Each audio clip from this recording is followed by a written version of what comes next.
যেমন ধরেন এক মুফাসসিরে কোরআন ইন্তেকাল করলেন বা তাকে শহীদ করে দেওয়া হলো, ইন্তেকাল করলেন বললে ভুলই হবে, শহীদ করে দেওয়া হলো। ওই সময় বাংলাদেশে বহুত মানুষ সবাই আফসোস করেছে, সবাই করেছে।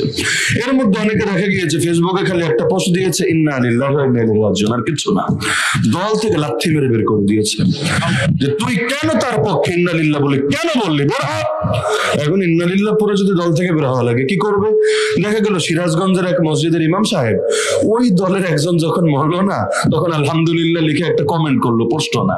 কেন? ইন্না লিল্লাহ বললে তো আবার ঝামেলা, ইন্না লিল্লাহ বললে আবার কি করে না করে। ইন্না লিল্লাহর বিপরীত তো আলহামদুলিল্লাহ, দুঃখ পেলে ইন্না লিল্লাহ, সুখ পেলে আলহামদুলিল্লাহ। তো এখন ওই দলের একটা মরলো, এবার লিখলো আলহামদুলিল্লাহ। তারা এসে পুলিশ ধরে জেলে নিয়ে গেল। কেন? এই হুজুরটা মনে হয় তলে তলে ওই আন্ডারগ্রাউন্ডে তারা মনে হয় জঙ্গিবাদে যোগ দিয়েছে, উগ্রবাদে যোগ দিয়েছে। তাহলে আলহামদুলিল্লাহ বললো কেন? মানে যাবেটা কোথায়? ইন্না লিল্লাহ বললো পথ শেষ, আলহামদুলিল্লাহ বললো জেলের ভাত কপালে জুটবে। তার মানে কথা বলার অধিকার পর্যন্ত নষ্ট হয়ে গিয়েছে। তো দলের বাইরে একটু স্বার্থে আঘাত আনলেই দলবাদ। তা আল্লাহর স্বার্থে যদি আঘাত করেন, ইসলামের স্বার্থে যদি আঘাত করেন, আল্লাহর তো স্বার্থ বলতে কিছু নেই, কিন্তু আল্লাহ যে আদেশ করেছেন আপনাকে, এটার যদি বিপরীত অ্যাঙ্গেলে আপনি চলে যান, আল্লাহ বললেন এদিকে, আপনি গেলেন পুরাই ওদিকে, তাহলে আপনারই কি করা দরকার আপনি বলে দেন। ইসলাম মানে যদি আত্মসমর্পণ করা হয়, কই করলেন আত্মসমর্পণ? আমরা কয় লাইনে আত্মসমর্পণ করেছি বলেন? হ্যাঁ, নামাজ পড়তে আত্মসমর্পণ করেছি আল্লাহর সামনে, নামাজে যখন দাঁড়াই আল্লাহর জন্যই দাঁড়াই, দুনিয়ার কিছু থাকে না। রোজা যখন রাখি আল্লাহর জন্য আত্মসমর্পণ করি, দুনিয়ার কিছু থাকে না। কিন্তু রাজনীতি যখন করি কার সামনে আত্মসমর্পণ করি? অর্থনীতি যখন পরিচালনা করি কার সামনে আত্মসমর্পণ করি? বিনোদন যখন করি কার সামনে আত্মসমর্পণ করি? চাকরি বাকরি ব্যবসা বাণিজ্য যখন করি কার সামনে আত্মসমর্পণ করি? ব্যাংকে লেনদেন যখন করি কার সামনে আত্মসমর্পণ করি? কোর্ট কাছারিতে যখন ধরাধরি করি কার সামনে আত্মসমর্পণ করি? তো এবার মিলান, ইসলাম মানে নিজেকে সঁপে দেওয়া। কয় জায়গায় আল্লাহর সামনে সঁপলেন আর কয় জায়গায় তাগুতের সামনে, বাতিলের সামনে, গায়রুল্লাহর সামনে সঁপলেন? এটা নিজের সামনে নিজে হিসাব করেন, এরপর চিন্তা করেন কবরে মুনকার নাকিরের জবাব কি দিবেন। মুনকার নাকিরের জবাব দেওয়া লাগবে না?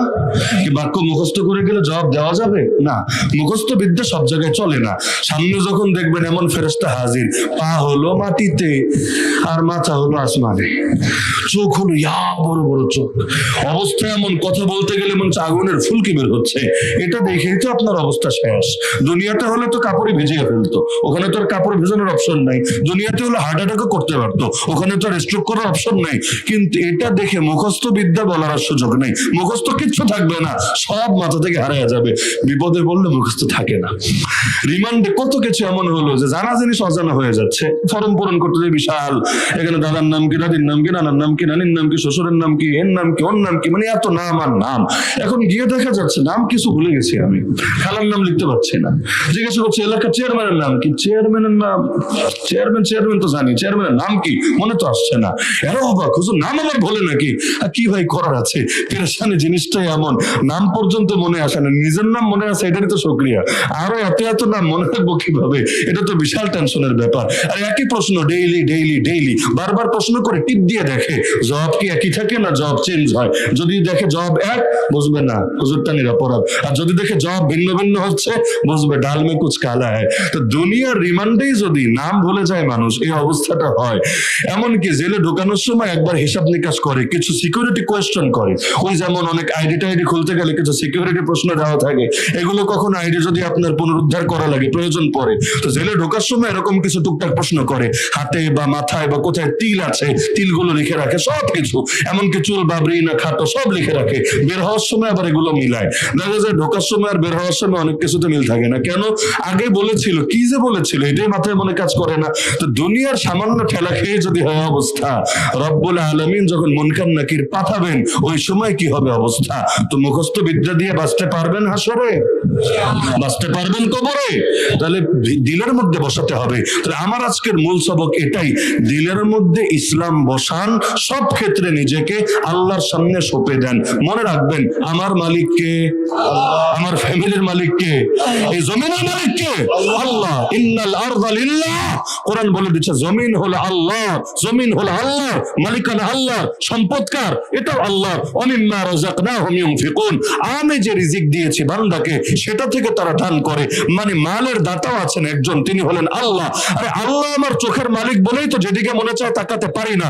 যুবকদের কত দিকেই তাকাতে মনে চায়, যদি ফেসবুকে ঢোকে, ইউটিউবে ঢোকে, সামনে বিজ্ঞাপন চলে আসে, কত দিকে দৃষ্টি চলে যেতে চায়। কিন্তু চোখের মালিক আল্লাহ বলেই তো যেদিকে মনে চায় তাকাতে পারি না। কানের মালিক আল্লাহ বলেই মনে চাইলে গান শুনতে পারি না, গীবত শুনতে পারি না, যা ইচ্ছা শুনতে পারি না। জবানের মালিক আল্লাহ বলেই যা মনে চায় বলতে পারি না, মিথ্যা বলতে পারি না, মহিলার সাথে কথা বলতে পারি না, গীবত বলতে পারি না, মানে যত ধরনের নিষিদ্ধ কাজ আছে বলতে পারি না। দিলের মালিক আল্লাহ বলেই তো যা ইচ্ছা তা কল্পনা করতে পারি না, কল্পনা করার সুযোগ নাই, কারণ আল্লাহ দিলের হিসাবও নিবেন। আরে পেটের মালিক আল্লাহ বলেই যা ইচ্ছা তা খেতে পারি না। তো মাথা থেকে পা সব অঙ্গের মালিককে আল্লাহ, জমিনের মালিককে আল্লাহ, আর আমরা কার বান্দা? আল্লাহর বান্দা। বেশ জবাব ক্লিয়ার। আল্লাহর জমিন, আমরা আল্লাহর বান্দা, আমরা এই জমিন আল্লাহর খলিফা। ইন্নী জাইলুন ফিল আরদি খলিফা। খলিফা মানে প্রতিনিধি। আল্লাহ মূল মালিক, আল্লাহ আমাদেরকে দায়িত্ব বুঝিয়ে দিয়েছেন, তোরা এই জমিনে আমার প্রতিনিধিত্ব করবি, আমার গোলামি বাস্তবায়ন করবি। তা আমাদের কাজ কি? জীবনভর একটাই কাজ, আল্লাহর গোলামি করা, আল্লাহর উদ্দেশ্যে নিজেদেরকে সঁপে দেওয়া। পারবেন তো ইনশাআল্লাহ?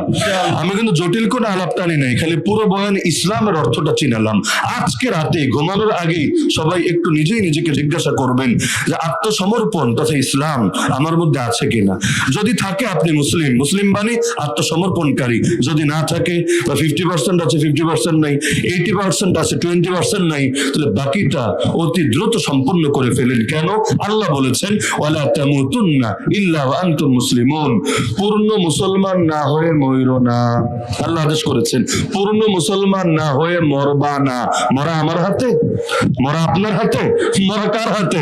আল্লাহর হাতে। আল্লাহ বলে দিয়েছে পূর্ণ মুসলমান না হয়ে মরবা না। মরা আমাদের হাতে থাকলে চিন্তা ছিল না, মরার 2 মিনিট আগে একটা সুইচ চাপ দিতাম, ব্যাস ইসলামটা, ইমানটা পরিপূর্ণ হতো, এরপর আমরা শান্তভাবে মরতাম, আর কোনো টেনশন ছিল না। তো মরা যেহেতু আমাদেরও হাতে না, আপনাদেরও হাতে না, কার হাতে? আল্লাহর হাতে। কবে আসবে আমি জানি না, আপনারা জানেন? জানেন নাকি কয় বছর বাঁচবেন? এই মাহফিল থেকে বাড়িতে যেতে পারবেন কোনো গ্যারান্টি আছে? জানি না। এমনকি নবী বলেছেন নামাজ পড়বা, প্রত্যেক নামাজকে জীবনের শেষ নামাজ মনে করে। সল্লি সলাতা মুআদ্দিন। কিছুই তো জানে না আগামী দিন কি হবে। ওমা তাদরি নাফসুম মাযা তাকসিবু গাদা ওমা তাদরি নাফসুম বিআই আরদিন তামুত। কিছুই যখন জানে না, তার মানে সদা সর্বদা পূর্ণ মুসলমান হয়ে মরার জন্য রেডি থাকতে হবে। এই মুহূর্তে আজরাইল আসলে ওয়েলকাম, ওয়েলকাম, কোনো টেনশন নাই, আমার কোনো প্রস্তুতি বাকি নাই, চলে আসো, আমি যেতে চাই আমার রবের কাছে। বুখারীতে হাদিস আছে মান আহাব্বা লিকা আল্লাহ আহাব্বাল্লাহু লিকাহু। যে আল্লাহর সঙ্গে সাক্ষাৎ করতে ভালোবাসে, আল্লাহ তার চেহারাটা দেখতে ভালোবাসেন।